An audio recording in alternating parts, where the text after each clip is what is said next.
Bismillahirrahmanirrahim. Alhamdulillah wassalatu wassalamu ala rasulillah. Subhanaka la ilma lana illa ma 'allamtana innaka antal alimul hakim. Allah subhanahu wa ta'alaga hamdu sanolar, payg'ambarimiz Muhammad sallallohu alayhi va sallamga salavatu salomlarimiz bo'lsin. E'tiboringizga muhtaram jamoat, barchamizni adashtirguvchi, yo'ldan ozdirguvchi shayton haqida bir mavzuni havola qilamiz. Avvalambor shayton degani o'zi bu lug'aviy ma'nosi haddidan oshish, qo'zg'alish degan ma'nolarni bildiradi. Ya'ni qo'zg'alib haddidan oshib bir buzg'unchiliklarni qilishga iborasiga o'zi shayton kalimasi ishlatiladi. Shuning uchun o'zi shayton deganda shu jinlardan adashganlarini yoki bo'lmasam shu haddan oshganlarini shayton deb aytilinadi va hattoki insonlardan bo'lgan shaytonlar ham bo'ladi deyiladi. Ular ham o'sha haddidan oshib, bu yomonliklarga haris bo'lgan, ya'ni tabiatan yaxshilikka emas, yomonlikka moyil bo'lgan insonlarni shayton deyiladi. Alloh subhanahu va taolo bizlarni barchamizga uning yomonligidan panoh bergan bo'lsin. Ibn Kasir rahmatulloh alayh Bidoya va Nihoya kitobida aytadilar. Solihlardan birlarini so'zini keltirib aytadilarki: "Ma xalaqallohu xalqan ahwana alayya min iblis. Walaula anna Alloha amarani an ata'awwadha minhu ma ta'awwadhtu minhu abada. Walau tabadda li ma latamtu illa safhata wajhihi." Solihlardan birining so'zi, ya'ni solihlar degan gapidan o'zi ma'lum bo'lib turibdiki, ya'ni u olim emas. Ba'zi solihlar deganda o'sha yaxshilikka haris bo'lgan, yaxshilik qiluvchi, obid, xudojo'y insonlar tushuniladi. Olimlar emas. O'shaning uchun ham hozir ma'da xato gapni aytayaptilar. Chunki solihlarning ko'plarining hamma gapi ham to'g'ri bo'la bermaydi. Gohida g'ulu bilan gapirib qo'yishadi, gohida to'g'ri aytayapman deb turib biroz haddidan oshib ketib qolishi mumkin. Aytayaptilarki, Alloh taolo iblisdan ko'ra yomon, menga yengilroq narsani yaratmadi. Ya'ni men uchun iblis o'zi shu shayton menga o'ta cho'tamas demoqchi edi. Juda ham yengil men uchun. Agarda Alloh menga panoh tilashimni buyurmagan bo'lganda, undan men panoh tilamay qo'ygan bo'lardim. Menga cho'tamas menga demoqchi bo'lyapti. Agarda menga ko'rinadigan bo'lsa, men faqat uni yuziga tarsaki tushirgan bo'lardim, deydi. Ibn Kasir rahmatulloh alayhni rivoyatini ushbu solihlardan birining so'zini keltirgan shorihlardan biri aytadiki: "Va hadha kalamun g'ayru musaddad." Lekin bu to'g'ri so'z emas deydi. Ya'ni bu odam g'ulu ketganidan, yengil qaragandan gapiryapti. Endi o'zini amaliga ishonib qo'yapti. Ibodatlari balkim go'zaldir, chiroyli ibodat qilayotgandir. Shunga ishongandan buni gapirib qo'yapti, deydilar. Chunki bunga o'xshagan gaplar ko'pincha o'sha tasavvuf ahlidan sodir bo'ladi. Aslida ahli sunna val jamoaning e'tiqodida inson o'zini amali bilan mag'rurlanmasligi kerak. Va yana aytadiki, shorihlardan biri, qanday qilib shaytonni yengil sanaladi? Axir shayton umr jihatdan insonlardan ko'ra umri uzoqroq bo'lsa, tajriba jihatdan insonlardan ko'ra tajribaliroq bo'lsa va odamlarga eng shu bilan birga qarang, ham umri uzun, ham tajribasi yetuk, tajriba ko'p va shu bilan birga insoniyatga eng qattiq dushmanlik qilguvchi shayton bo'lsa, qanday uni yengil sanaydi? Va hal halaka, odamlarni 100 dan 99 faqat u sababdan adashgan bo'lsa, hattoki do'zaxga kiradiganlarni ham 99 shayton sababli do'zaxga kirsa. Mana mashhur Imom Buxoriy va Imom Muslim rivoyat qilgan Abu Said Xudri roziyallohu anhu ning hadisida shunday marhamat qilinadi. Bu hadisni aytishdan oldin aytiladiki, xo'p, o'sha insonni shayton adashtiradi. Insonni shayton o'sha nafsiga qarab adashtiradi. Nafsi yengiltak bo'lsa, yengilroq bo'lsa, osonroq adashtiradi. Nafsi agarda kuchliroq bo'lib, dinga moyil bo'ladigan bo'lsa, yomonlikka emas, yaxshilikka moyil bo'ladigan bo'lsa, yo'q, unday insonni shayton adashtira olmaydi. Aksincha, u insonni har bir amalini ko'rgan paytda shayton bezib boshqa yo'lga yuradi. Xuddi Umar roziyallohu anhu ga o'xshagan payg'ambarimiz sollallohu alayhi vasallam aytdilarki, "Ey Umar, agarda seni shayton bir yo'lga yurganingni ko'rsa, u albatta boshqa yo'lga yurib yuborgan bo'lardi", dedi. va o'sha joyda majlisda Umar roziyallohu anhu kirgunga qadar Rasululloh sallallohu alayhi vasallamga savol berish uchun yig'ilgan ayollar ham biroz ovozlarini ko'tarib, ba'zi o'zlarini yengilroq olib Rasululloh sallallohu alayhi vasallamning oldida yengil tabiatli bilan gapirib turgan ayollar Umar roziyallohu anhu kirib kelgan paytda qo'qqonlaridan devorlarga qarashib yuzlarini to'sib teskari qarab olishadi. Shunda payg'ambar sollallohu alayhi vasallam uyga kulgandan aytadi: "Ey Umar," deydi, "hatto sen bir ko'chaga yursang, shayton o'sha ko'chaga yurmayqadi" deganda ayollar ovozini chiqara olmasdan Rasululloh sallallohu alayhi vasallamning gapini tasdiqlashib turib, kallalarini qimirlatib to'g'ri deb qo'yishgan bo'lar edi. Ya'ni agar inson o'ziga kuchli bo'lsa, to'q bo'lsa, dinda, diyonatda, iymonda mahkam bo'lsa, shayton u insonni doim chalg'ita bermaydi. Ha, doim birga yuradi. Qachonki kuchi yetmay qolgan paytda keyin uni tark qiladi. Shaytonni kuchi yetmay qolishlikcha qiyin ish emas o'zi aslida. Lekin shu hammamiz nafsimizga kirib qolamiz-da. Shayton Alloh zikr qilingan paytda qochadi. Mana oddiy azonda Allohu akbar deyilganda hadisda nima deyilindi? Shayton yel chiqarib qochadi dedi va azon tugagandan keyin qaytib keladi dedi. Demak, shaytonni qochirish yo'l oson ekan. Auzu billahi minash shaytonir rojim desam, insondan shayton qochadi. Shuning uchun payg'ambarimiz sollallohu alayhi vasallam bir hadislarida g'azabi kelib, g'udranib, qattiq baqir-chaqir qilayotgan inson haqida nima dedi? Shunday bir kalimani bilaman, agarda shu kalimani bu inson gapirsa, albatta bu odamni g'azabi so'nadi dedi. Nima deyishuvdi? A'udhu billahi minash shaytonir rojim va bayon qildilar. Albatta g'azab o'tdandir, o't esa shaytondandir. Albatta g'azab shaytondandir, shayton esa o'tdandir.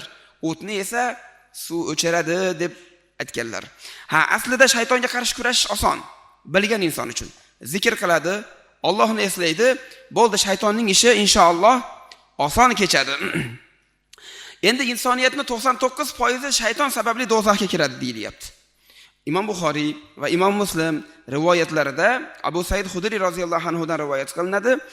Rasululloh sallallohu alayhi vasallam aytadi: "Yaqululloh, Alloh taolo aytadi: Ya Adamu, ey odam, fayaqulu labbayka va sa'dayk." U odam aytadi, ya'ni Parvardigorimizga labbay va sa'dayk, ya'ni ikki martalab labbay, ikki martalab Parvardigor, sening xizmatingdaman degan ma'noda. Wal khayru fi yadayk, yaxshilik esa sening qo'lingda Parvardigor. Shunda Alloh taolo aytadi: "Akhrij ba'san nar." Do'zaxga yuboriladiganlarni chiqar ichingdan. Qala va ma ba'sun nar? Do'zaxga yuboriladiganlar kimlar? Qala min kulli 1999. Har bir mingtadan 999 tasini ajrat. Fazaka hina yashibu as-saghir dedilar payg'ambarimiz sollallohu alayhi vasallam. Bu ana o'sha yosh bolani sochi oqarib ketadigan kundir. Sochlar oqarib ketadi. Gohida ba'zi insonlarni bir kunda sochi oqarib ketganligini eshitib qolamiz. Shu insonning boshiga bir musibat keldi, subhanalloh, bir kunda soch oqarib ketdi deb qolishadi gohida insonlar. Ha, bo'ladi. Endi u qiyomat kunida, endi bu ko'pincha 40 yoshidagi atrofdagi insonlar haqida ketyapti. Gohida 50 yosh atrofidagi insonlar, shu odam mana shu ishdan keyin soch oqarib ketdi deb qolamiz u. Endi u odam yashaganini yashab bo'lgandan keyin oqaryapti-da baribir. Lekin qiyomat kuni dedi payg'ambarimiz sollallohu alayhi vasallam, u o'sha 999 ta inson do'zaxga ajratilishligi yosh bolani sochi oqarib ketadigan kundir dedilar. Va tad'u kullu zati hamlin hamlaha, har bir homilador homilasini tashavoradi. Va taron nasa sukara, dahshatdan odamlarni mast alas holatda ko'rasiz. Va ma hum bisukara, ular esa mast emas. Valakinna azaballohi shadid, lekin Allohning azobi qattiqdir degan oyatni tilovat qilib payg'ambarimiz sollallohu alayhi vasallam yosh bolani sochi oqaradigan kun o'sha kundir dedilar. Fashtadda zalika alayhim. Bu hadisni eshitarkan sahobalar qo'rqib ketishdi. Faqalu ya Rasululloh, ayyuna zalika ar-rajul? Qaysi birimiz o'sha 999 tadan bitta ajralib o'sha najot topgan odam bo'lamiz deydi. Qol abshiru. O'zi sallallohu alayhi vasallam aytdilarki, xush xabarni olinglar dedilar. Xursand bo'linglar. Fa inna min ya'juj va ma'juj alfan. Albatta ya'juj va ma'jujdan mingtadir. Va minkum rajulun, va sizlardangina bitta odam jannatga kiradi, qolgani ya'juj va ma'jujdan dedilar. ثم قال والذي نفسي بيده إني لا أطمع أن تكونوا ثلث أهل الجنة. Men umid qilaman dedilar payg'ambarimiz sollallohu alayhi vasallam, ya'ni shafoatlariga ishora qilib, umid qilamanki dedilar, meni ummatim jannat ahlini inshaalloh 3 dan biri bo'lasizlar dedilar. Qala fa hamidnalloha va kabbarna. Xursand bo'lib ketdik, alhamdulillah dedik, Allohga biz takbir aytdik. Summa qol, so'ngra yana aytdilar: "Vallazi nafsi bi yadihi." Jonim qo'lida bo'lgan zotga qasamki, inni la atma'u an takunu shatra ahli al-jannah. Men sizlarni yana hali umid qilaman, hali jannatni yarmi bo'lishinglarga umid qilaman. Boshqa bir hadislarda aytgandilar, antum bayna ummatayn degandilar. Ikkita ummatning orasidagi ummat sizlar degandilar. Ya'ni Ya'juj Ma'juj juda ham ko'p bo'lishligiga bu yerda ishora bor. Inna mislakum fil umam kamithli ash-sha'ratil bayda fi jildi thawril aswad. Albatta sizga o'xshaganlar avvalgi ummatlarning ichida, ya'ni avvalgi ummatlar juda ham ko'p bo'ladi dedilar. Xuddi qora sigirni terisidagi oq tukka o'xshaysizlar. Qop-qora sigir, qop-qora ho'kizni tanasidagi bir don oq tukka o'xshaysizlar deb xabar berdilar. Demak shayton ko'pchilik insonni adashishligiga va do'zaxga kirishligiga sabab bo'ladi. Shaytonni aslida yengil qaralmaydi. Aslida. Lekin shaytonni haydash yo'li oson. Payg'ambarimiz sollallohu alayhi vasallam yana bir hadislarda, sahih hadislarda xabar beradi. Sahobalardan biri aytadilar: Sabr roziyallohu anhu, sami'tu Rasululloh sallallohu alayhi vasallam yaqul. Men Rasululloh sollallohu alayhi vasallamdan shunday deyotganlarini eshitdim. Inna shaytona qa'ada li ibni adama bi atruqihi kulliha. Hali shayton dedilar payg'ambarimiz sollallohu alayhi vasallam. Odam bolasini hamma yo'liga o'tirib oladi. Odam bolasi qaysi yo'lga yuradi, nima ish qiladi, hamma ishda shayton bor dedilar. Faqa'ada lahu bi tariqil islam. Va yana unga islomni yo'liga, ya'ni o'sha o'tiriladigan yo'llardan aynan islomga tegishli bo'lgan qismiga o'tiradi. Faqala lahu, shunda shayton unga aytadi: "Atuslim va tazaru dinaka va dina abaika va abai abik." Insonga qarab shayton aytadi. Ya'ni payg'ambarimiz sollallohu alayhi vasallam hozir bu hadislarda o'zlarini davrlarida sahobalar bilan mushriklarning o'rtasidagi asosiy jang bo'lgan, asosiy qiyinchilik bo'lgan amallarga to'xtalib o'tadi. Endi biz buni hozirgi kunda garchi bu amallarga amal qilinmayotgan bo'lsa-da, o'zimiz amal qilayotgan narsalarda shayton bilan o'zimiz o'rtamizdagi suhbatni tasavvur qilamiz. Insonga shayton aytadi: "Musulmon bo'lasanmi? Hali diningni tark qilasanmi? Diningni tashlaysanmi? Otalaringni dinini, bobolaringni dinini tark qilasanmi? Ota-bobolaringni, otangni, otalaringni dinini tark qilasanmi?" Qol fa'asahu. U banda shaytonga osiy bo'ldi. Fa aslama, islomni qabul qildi. Summa qa'ada lahu bi tariqil hijrati. Ya'ni islom yo'lidan shayton uni adashtira olmadi, endi hijrat yo'liga o'tdi dedilar. Hijrat yo'liga o'tirdi. Faqala atuhajiru va tadharu ardak. Endi biz buni boshqacha tushunsak ham bo'ladi. Savdoda o'tirgan paytimizda, harom yo'llardan pul topilib qolayotgan paytda, o'sha paytda shayton bilan oramizda suhbat bo'layotgan bo'ladi. Halolni olmoqchi bo'layotgan paytimizda shaytonni bamasola xitobini o'zimizga tasavvur qilaylik. Shunday foydadan voz kechasanmi? Obtirib mazza qilib ishlarni qilib olsang bo'ladi, bu ishni qilib olsang bo'ladi, xotiningni xursand qilib olsang bo'ladi, onangni xursand qilib olsang bo'ladi, yoki mazza qilib, kayf qilib qanchadir muddat yashasang bo'ladi. Xuddi shu so'zni shayton bilan boshqa dialogni tasavvur qilaveramiz. Islom yo'lidan adashtira olmadi, hijrat yo'liga keldi deyapti. Ya'ni harom yo'lga kirgizmoqchi bo'lyapti, halol yo'ldan qaytarmoqchi bo'lyapti. Hamma narsada bu narsani tasavvur qilaveramiz. Ilm yo'lga kirib ketayotgan bolaga, talab ilmga shayton o'sha tarafdan keladi. Tanangni qiynaysanmi deydi. Ozgina uxla. Inson uyquga to'lsa immuniteti baland bo'lar ekan. Inson yoshligida yaxshi uyquga to'lsa, kelajakda og'rimaydi ekan, kasal bo'lmaydi ekan, sahar bo'lmaydi ekan. Uyquga yaxshi to'ysa, kelajakda berib buyragi og'rimaydi ekan, yuragi og'rimaydi ekan, hamma kasal uyqusizlikdan kelib chiqadi. Keyin olaverasan ilmini. Xuddi shu holat. Hamma narsaga buni qiyos qilaveramiz. Hijrat yo'liga o'tirdi va unga dedi: "Faqol atuhajiru va tadharu ardak." Hijrat qilib ketaverasanmi? Yeringni tashlab dedi. Ota-bobangni yurtini tashlab dedi. Katta bo'lgan yurtingni tashlab, shunday bizneslaringni qolib hijrat qilaman deyapsanmi? Faqola atadharu ardak va sama'ak. Osmoningni tark qilasanmi?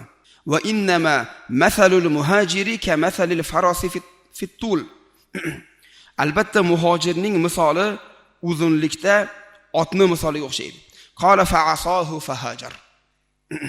Payg'ambarimiz sollallohu alayhi vasallam aytdilarki, shaytonning so'zlariga quloq solmadi-da, unga osiylik qildi va hijrat qildi. Qala thumma qa'ada lahu bi tariqil jihad. So'ngra u bilan shayton jihodning yo'liga turdi. Hijratdan qaytara olmadi, islomdan qaytara olmadi, hijratdan qaytara olmadi. Endi jihodning yo'liga turdi. Faqala huwa jahdun nafsi wal mal dedi shayton. U dedi nafsni, jonni qiynash, molni, pulni sarf qilish-ku dedi. Fatuqatilu fatuqtal hali urushib o'ldirilib ketsin-chi dedi. O'ldirilib ketaverasanmi? Ayoling fatunkahul mar'atu, ayoling sendan keyin erga tegib ketadi. Va yuqsamul mal, puling keyin boshqalarga taqsim qilinadi. Shuni xohlaysanmi dedi. Qala fa'asahu fajahad. Payg'ambarimiz sollallohu alayhi vasallam aytdilarki, shaytonga osiy bo'ldi u banda va jihad qildi. Faqala Rasululloh sallallohu alayhi vasallam. Rasululloh sallallohu alayhi vasallam so'zlarini davom etib aytdilarki, "Faman fa'ala zalika minhum famata kana haqqan 'ala Alloh an yudkhilahul jannah." Kim dedilar, mana shu tariqa yashab, shaytonga osiy bo'lib vafot etadigan bo'lsa, Allohga uni jannatga kirgizishligi haq bo'ladi dedilar. Aw qutila kana haqqan 'ala Alloh an yudkhilahul jannah. Mana shu tariqada ketib, shaytonga osiy bo'lib o'ldirilsa, Alloh uni jannatga kirgizishligi haq bo'ladi. Shu tariqa ketib dedilar, shaytonga osiy bo'lib g'arq bo'lib ketsa, Allohga haq bo'ladi uni jannatga kirgizishligi. Aw waqasathu dabbatun, yoki bo'lsam biron bir hayvon u insonni yanchib tashlasa, tepib tashlasa, yeb qo'ysa va shu joyda, shu yo'lda o'lsa, Allohga haq bo'ladi uni jannatga kirgizishlik dedilar. Imom Ahmad va Imom Nasoiy rivoyatlari ahli ilmlar bu hadisni sahih deb aytishgan ekan. Payg'ambarimiz sollallohu alayhi vasallam shunday marhamat qiladilar. Inna shaytona yajri minal insan majrad dam. Albatta shayton insondan qon oqadigan joylarda oqib yuradi, suzib yuradi dedilar. Imom Buxoriy va Imom Muslim rivoyatlari. Va aytdikki, shayton agar zikr qilinsa qochadi deb aytdik. Va ulamolar aytishadi, hadisni keltirishib, sahobalardan masalan Ubay ibn Ka'b roziyallohu anhu hadisini va boshqa sahobalarning hadisini keltirishib turib, hadislarda nima keladi? Bir sahoba Qur'on tilovat qilishni boshlagan paytda oti hurkib ketadi. Osmonga qarasa qanchadir bir nur ko'ringan bo'ladi. Qo'rqib ketib Rasululloh oldiga kelib aytganda, "Bu ular farishtalar" dedi. Ya'ni osmondagi farishtalar ham seni qiroatingga tushishni boshlashgan edi dedi.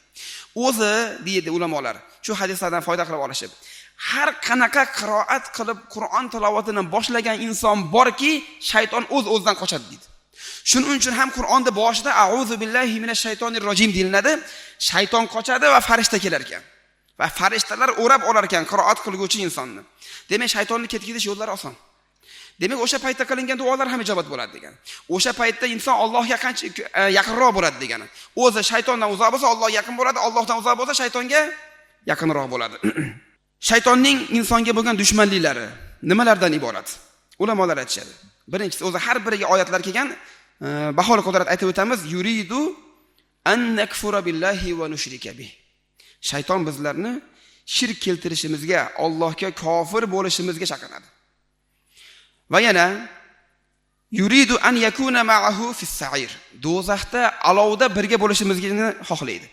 Nima deydi Alloh taolo? Innash shaytona lakum aduwwun fattakhizuhu aduwwa innama yad'u hizbahu liyakunu min ashabis sa'ir dedi. Albatta shayton sizlarga dushmandir, uni dushman deb bilingiz. U o'zini guruhini do'zax egalaridan bo'lishlikka chaqiradi deydi Alloh taolo. Do'zax sa'ir ya'ni shu alangali yonib turgan olov degani, yonib turgan olovga birga kirishga chaqiradi xolos deydi. Shayton yuridu an yuqi'ana fil bid'i va dalalat. Shayton bizlarni bid'atlarga va zalolatlarga tushishimizni chaqiradi. Tabiiyki hozir bu oyat, bu so'zni eshitgan bir Qur'oniy bo'lsa, g'ash kelishni boshlaydi, ensa qotirishni boshlaydi. Besunnat kofirlar borki, faqat Qur'onga iymon keltiramiz, sunnat hadislarni olmaymiz deb. Buxoriylar, bularning hammasi din dushmanlari, shular to'qigan hadislarni deydigan besunnatlar bor, kofirlar, Qur'oniylar. Ular hozir shu so'zni eshitsa g'ash keladi, ensa qotiradi. Nimaga? Chunki bid'at kalimasida buni shaytonga aloqador bo'lib, na Qur'onda, endi hadislarda kelgan u, Qur'onda zikr qilinmagan deb turib ensa qotirishadi. Shayton bizlarni bid'atlarga va adashishlikka tushishimizni xohlaydi. Adashishlikka tushishimizni xohlaydi, bu Qur'onda kelgan. Shayton adashishlikka chaqiradi haqiqatan. Lekin bid'atga chaqiradi, bid'atga tushirmoqchi bo'ladi degan so'z bu Qur'onda kelmagan, bu hadislarda kelgan. Bu sunnatlarda, sahobalarning so'zlarida kelgan. Abdulloh ibn Abbos roziyallohu anhu shaytonga eng suyukli narsa bu bid'atdir degan. Kim bid'at egasiga yordam bersa, dinni poydevorini yiqitishga shaytonga yordam beribdi deganlar. Allohning to'atidan to'sishni xohlaydi.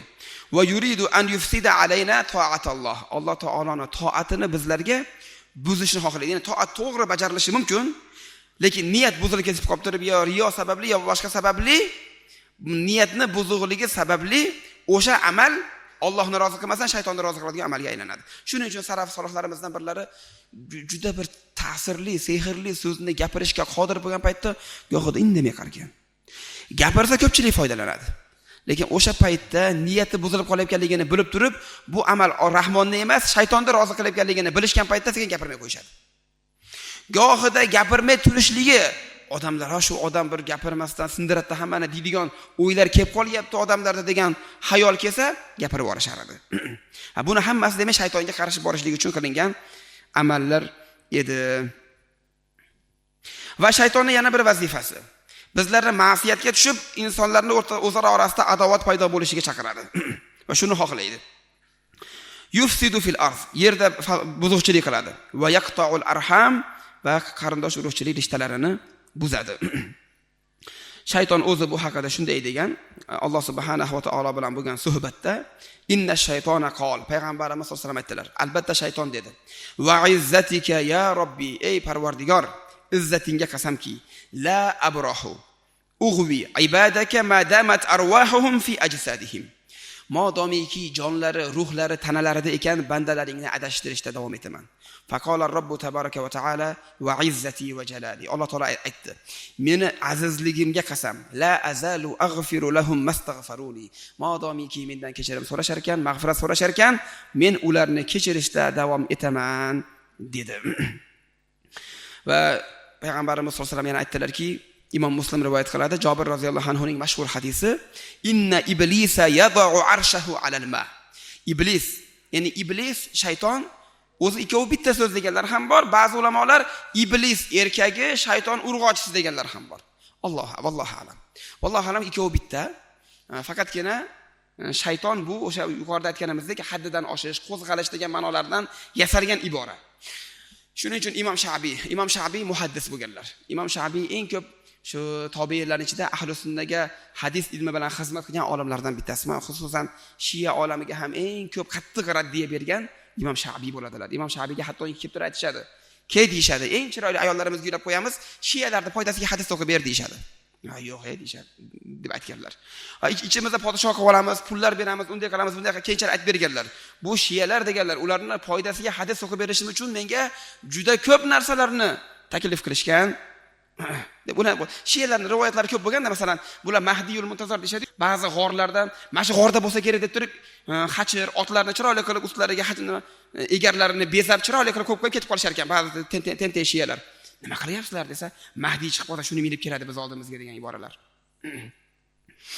O'sha adnan o'ran tortishib qo'ygan paytda, "Ani g'ordami?"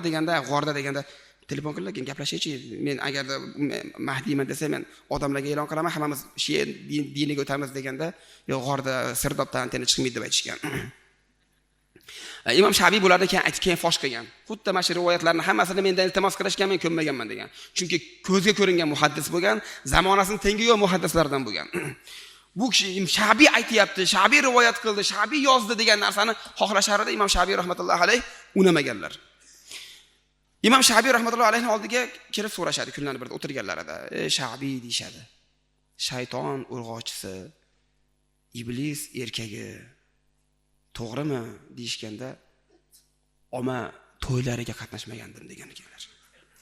Ularning o'rtasida to'y bo'lgan bo'lsa, "Ama to'yga men qatnashmagandim" deganlar. Ya'ni vallohu alam, haqiqatan ham erkagi iblismi, shayton urg'ochisimi, bu aniq kelmagan. Bo'lgan taqdirda ham, garchi o'sha so'z to'g'ri bo'lgan taqdirda ham bu katta bir narsa emas.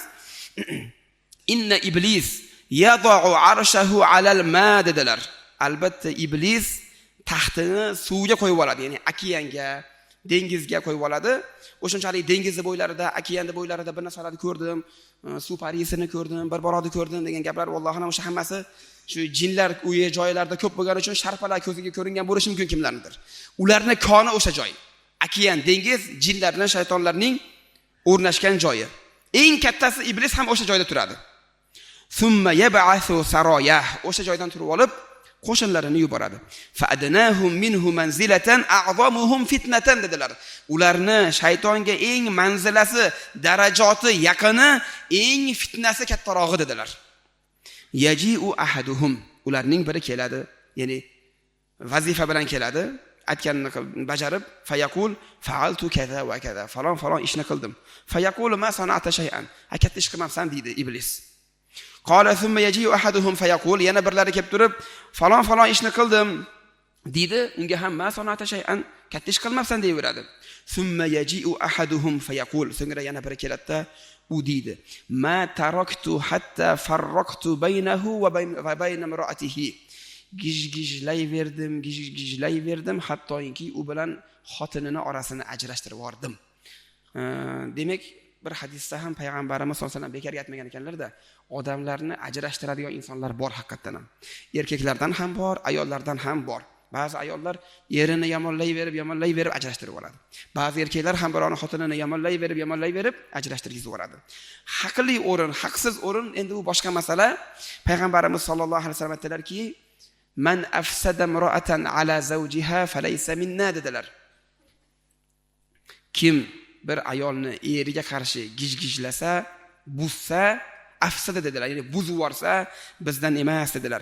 Shayton ham demak shu narsaga xursand bo'lar ekan. Bejiz emasda, ko'pincha bevalik, yomonliklarga, fitnalarga, illatlarga to'la bo'ladi. Ajrashgan ayol ko'pincha yurib oladi. Bejiz emas, yoshligimizda eshitganman. Bir insondan uyiga shu qizini ajrashtirib, xullas yuktaqlari kelib qolgan, kuyov olib ketaman deb kelsa, ota bermayotgan. Shunda bir qo'shnisi kattaroq kishi otaga nasihat qilganligini eshitganman. Baka o'kib bu yoq kelingda hoji deb turib gapirganligini. Xohlaysizmi? Keyinchalik qizingizni mahallalarda u bilan yuribdi-kan, mo'moshalar tashab ketibdi-kan, bu bilan ko'rishib qopti, men bilan ushlab olishdi degan gap xohlaysizmi degan deb turib nasihat qilganligini kichkina bola edim. Endi o'zida to'la eshitmasam ham o'sha gap bilan bo'lib yurganligini eshitganman. Ha. Ajrashib ketgandan keyin ko'plab buzg'unchiliklar ro'y beradi va ajrashib ketgan ayolni aynitish ham shaytonga cho'tamas. Ajrashib ketgan erkakni ham aynitib olish shaytonga cho'tamas. Chunki nafs bor, hakalak otib turadi. Bu unday holatda adashtirib olishlik juda ham oson bo'ladi. Ajrashtirib yubordim desa, qol fayudnihi minhu. U iblis o'ziga yaqinlashtirgizib uni va yaqul ni'ma anta. Ajoyib ish qilibsan, zo'r ekansan, qanday ham yaxshisan deb uni maqtaydi dedilar payg'ambarimiz sollallohu alayhi vasallam. Iza nudiya lis-salati adbara ash-shaytonu lahu sirat. Agarda namozga azon chaqiriladigan bo'lsa, shayton yel chiqargan holatda qochadi, ortiga qochadi. Hatta la yasma' at-ta'zina, hattoki azonni eshitmasligi uchun. Fa iza qudiya an-nida'u aqbala, qachonki azon aytilib bo'lingach keladi. Hatta iza thawwaba bis-salati adbar. Xuddi shunday namozga takbir aytilgan paytda ham ketadi. Hatta iza qudiya at-tathwibu aqbal. Takbir tugagan paytda yana keladi. Hatta yaxtura baynal mar'i va nafsihi. Kishi bilan nafsini orasida har xil xayollarni olib kelib chalg'itishni boshlaydi. Yaqul uzkur kaza va kaza lima lam yakun yazkur min qabl. Falon narsalarni esla. Falon ishlarni nima uchun bo'lmadi, nima uchun bo'ldi qilib o'sha so'zlarni eslatishni boshlaydi. Hatta yazallar rajulu la yadri kam salla. Hattoki kishi nimani o'qiganini, qancha o'qiganligini bilmay qoladi dedilar Imom Buxoriy rivoyatlari. Hattoki yana bir hadisni ham aytib qo'yamiz. Shayton falon narsani kim yaratgan, mana buni kim yaratgan deb turib borib oxirida Robbingni kim yaratgan deyishgacha boradi. O'shanday paytda shaytonning yomonligidan panoh tilanglar deganlar. O'ylaymanki bu xayol ko'pchilikning ichidan deyarli o'tadi. Bir sira shayton olib keladi. O'shanday paytda shaytonning yomonligidan panoh tilashligimiz bu sunnatga muvofiq mashru' amal bo'lar ekan. Alloh subhanahu va taolo shaytondan panoh bergan bo'lsin. Endi Ramazonda shaytonlar zanjirband qilinadi, lekin hadislarda kattalari deyilgan. Marodatush shayotin. Shaytonlarning kattalari zanjirband qilinadi, lekin kichkina jinlar, ular bo'ladi. Shuning uchun ba'zi haligi jin kirib olibdi, jin chalqibdi degan insonlarda Ramazonda ham qo'zg'alishlari vallohu alam o'sha kichkina jinlar sababli bo'lishi mumkin. O'sha narsa haqida yana bir ta'kidlab qo'yamiz. U narsaning yagona eng katta davosi e'tiborsizlik. Menda yo'q deb turib inson chalg'itishlik bilan bo'ladi. Agarda atrofdagi insonlar ham salga e'tibor beraveradigan bo'lsa, "Voy siz ashaqamikinsiz? Voy siz shuna bo'lib qolyapsizmikin?" deyuradigan bo'lsa, u insonda avjiga chiqaveradi. Shuning uchun ya senda yo'q deb turib, menda yo'q deb shu narsani chalg'ishga harakat qiladigan bo'lsa, bu narsa eng oson ketish yo'li shu. Undan keyingi etaplarda shu o'ziga qo'rg'on qilib yurishlik, dam solib ruqya qildirishlar keyingi etapda turadi. Birinchi navbatda inson e'tiborsizlikni jalb qilishlik bilan u narsadan qutuladi. Chunki hozirgi kunda yoshlarda, kelinlarda, qizlarda ko'payib qoldi. Yosh bolalarda ham ko'payib qolyapti. Buni hammasining sababi o'sha ta'sirchanlik hissiyotni kuchayganligi sababli. Qachon ta'sirchan inson bo'lsa, unda shaytonning jinni ta'siri ham shuncha kuchli bo'ladi. Vodiyga tushgan paytda arablar ilgari johiliyatda mana shu vodiyni katta jinidan panoh tilaymiz deyshar edi. Va annahu kana rijalun minal insi ya'uzuna bi rijalin minal jin fazaduhum rahaqa. Insonlardan bo'lgan kishilar, jinlardan bo'lgan kishilardan panoh tilashuvdi, ya'ni qo'rqib ketishuvdi, o'shani ko'p o'ylashuvdi, habasini qo'shaveramiz. O'shalarda his qiluvdi, o'shalar bormikin deb xayol ketuvdi. Fazaduhum rahaqa, ularni battar qo'rquvlarni ziyoda qilishdi. Battar alishishni orttirishdi degani. Qachon chalg'isa, yo'q desa, gohida bir inson bitta xonaga kiradida, "Mana shu uyda jin bor" desa, haligi qo'rquvda kirgan odam haqiqatan ham borga o'xshab tuyulinaveradi. Ovozlar eshitiladi, bu narsalar bo'lar ekan bo'laveradi. Gohi insonlar o'zini e'tiborsiz bilib tursa ham, e'tiborsiz kirib bemalol pishillab uxlab chiqib ketishi mumkin. Garchi bo'lsa ham, garchi bossa ham ta'sir qilmasligi mumkin ba'zi insonlarga. O'sha e'tiborsizlik eng katta davo deyiladi. Alloh subhanahu va taolo baribir bu kasal bilan mubtalo bo'lganlarning hammasiga o'zi shifoyi komillarini ato qilgan bo'lsin va jamiki bemorlarimizga, musulmonlarning bemorlariga o'zi shifoyi komillarini ato qilgan bo'lsin.